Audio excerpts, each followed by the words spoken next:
Fala galerinha, beleza? Professor Salsicha mais uma vez aqui com vocês para mais uma resolução de questões do Enem e agora mais uma vez com uma resolução de Química Orgânica. Mas antes da resolução, não se esqueça de compartilhar, não se esqueça de curtir, de compartilhar com seus colegas.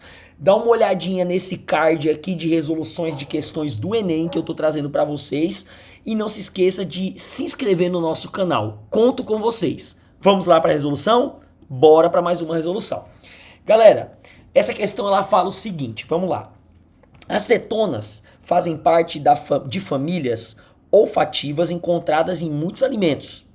A molécula de hexantrazona é um exemplo desse composto desses compostos voláteis responsáveis pelo aroma, podendo ser obtido por processos energéticos realizados em meio ácido na presença de oxidantes como permanganato de potássio.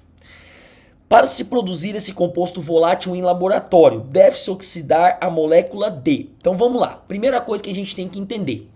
Questões de reações orgânicas não é lá uma questão simples para você trabalhar, principalmente em questões do Enem. Geralmente as provas do Enem, elas costumam dar um exemplo de reação e você praticamente tem que quase que copiar aquele mecanismo, só que com uma nova cadeia, um novo composto para obter um novo produto. Então geralmente isso que acontece nas provas.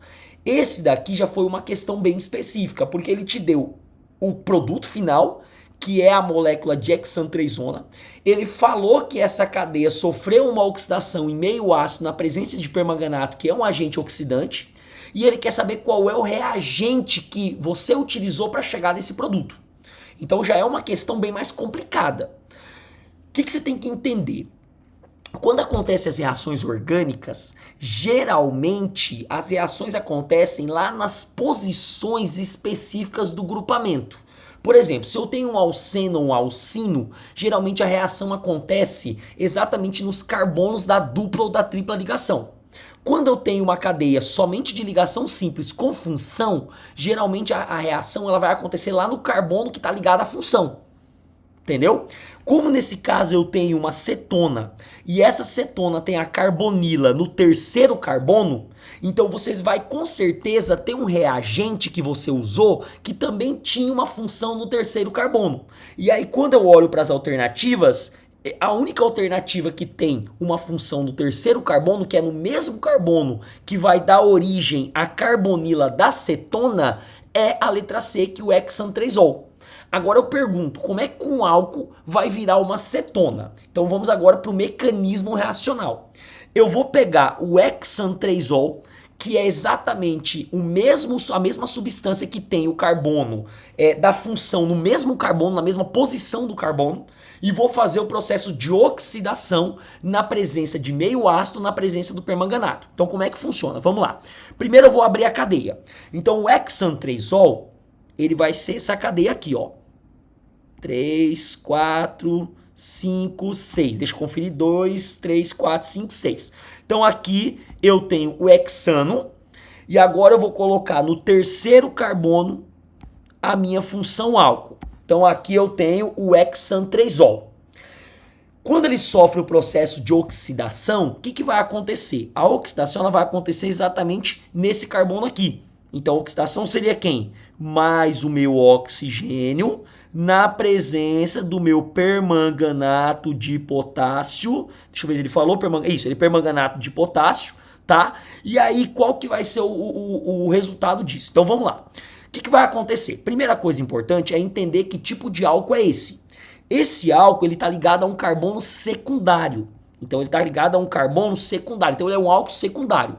Quando eu tenho um álcool secundário sofrendo uma oxidação na presença de meio ácido, qual que é o resultado disso? Esse oxigênio, ele vai vir aqui para a cadeia, aonde tem o meu hidrogênio, e vai formar uma segunda hidroxila. Então o composto formado vai ser esse composto aqui, ó. 2, 3, 4, 5, 6. Então tá aqui a minha cadeia, tá aqui a minha hidroxila do álcool. E agora eu vou ter uma nova hidroxila aqui, certo? O que acontece? Quando eu formo essas duas hidroxilas no mesmo carbono, eu tenho uma substância chamada de diol gêmeo.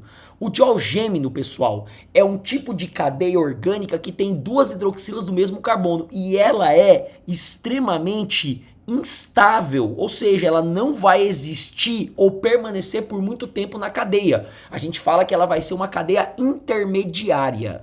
E o que vai acontecer? Toda vez que eu formo esse diol, ele vai, para ele se estabilizar, ele vai ter que liberar uma molécula de água. Então essa hidroxila mais um hidrogênio desse aqui, eles vão se ligar para formar uma molécula de água. E aí, para manter a estabilidade do carbono que está ligado ao diol e esse oxigênio que vai permanecer com a ausência do hidrogênio, eu vou formar a dupla ligação, que é exatamente a cetona. Ou seja, quando eu pego um álcool secundário e faço uma oxidação ácida na presença de permanganato, ele dá origem a uma cetona no mesmo carbono que está ligado à hidroxila. Então, como é que ficaria o resultado disso daqui? 2, 3, 4, 5, 6, certo? Deixa eu sair da frente. Aê! E aí agora aqui eu vou ter a minha cetona no mesmo carbono que estava a hidroxila, mais a água que saiu a partir do diol. Entenderam? Então esse vai ser o processo, o mecanismo reacional que vai acontecer. Deixa eu sair aqui da frente de vocês para não atrapalhar. Opa, bug no sistema. Aí, tô saindo da frente. Aê! Então tá aqui o meu mecanismo reacional que partiu do hexan 3-ol e foi até a minha hexan 3-ona. Beleza, galerinha? Então, mais uma vez, quando eu tenho um álcool secundário que vai reagir, vai sofrer uma oxidação, isso vai dar origem a uma cetona, galera. Deixa eu apagar aqui. Uma cetona, beleza? Então, um mecanismozinho reacional. Letra C é a resposta correta. Não é uma questão simples, tá? Como eu falei pra vocês, questões que envolvem mecanismos reacionais são chatas demais, mas tá aí mais uma resolução pra vocês. Tá bom, galerinha? Espero que vocês tenham entendido. Um beijão pra vocês e até mais, até a próxima resolução. Valeu, valeu, galera!